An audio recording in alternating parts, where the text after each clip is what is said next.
That brings us to the rent is too damn high because the rent keeps going up.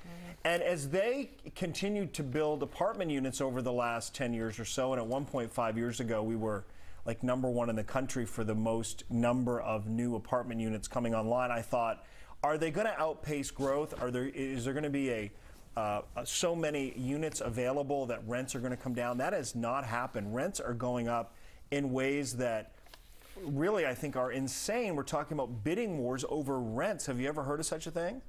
Unbelievable. Yeah, in San Francisco.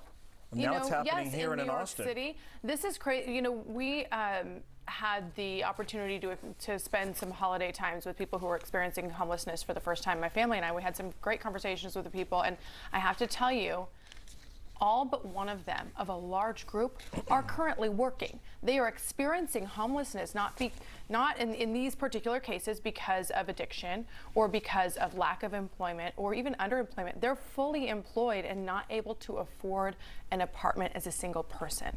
And that is really where we get into a struggle, because we're coming there thinking, well, how can we help? And they're like, we just need a place to go. Well, that's a symptom of a larger issue. We talked with Mike Rowe of Dirty Jobs, was it yesterday?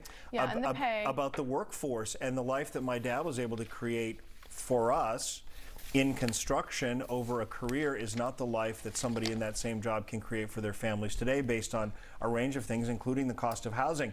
This is also interesting if you look at Richardson, Plano, McKinney, Euless. These are suburban areas where people used to go to in order to commute into the city and have a lower rent. They're now experiencing rent increases of 25%, 19% year over year. Rent in Richardson is up 15% to $1,460.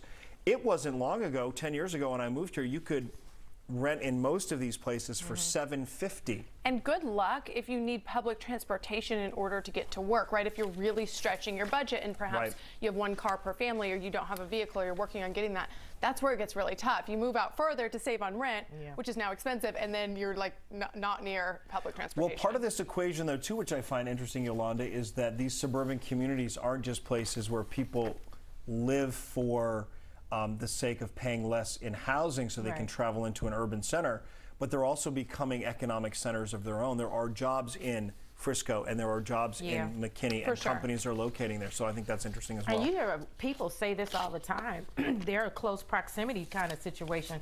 They want to be 5 minutes from work. You know what I mean? We're 15 minutes from work. We might have to just start sleeping in a cot underneath the desk. Well, what do you do? What do you do? Am I the only one doing that? You're the only one doing that. Okay. Some days it feels like it, right?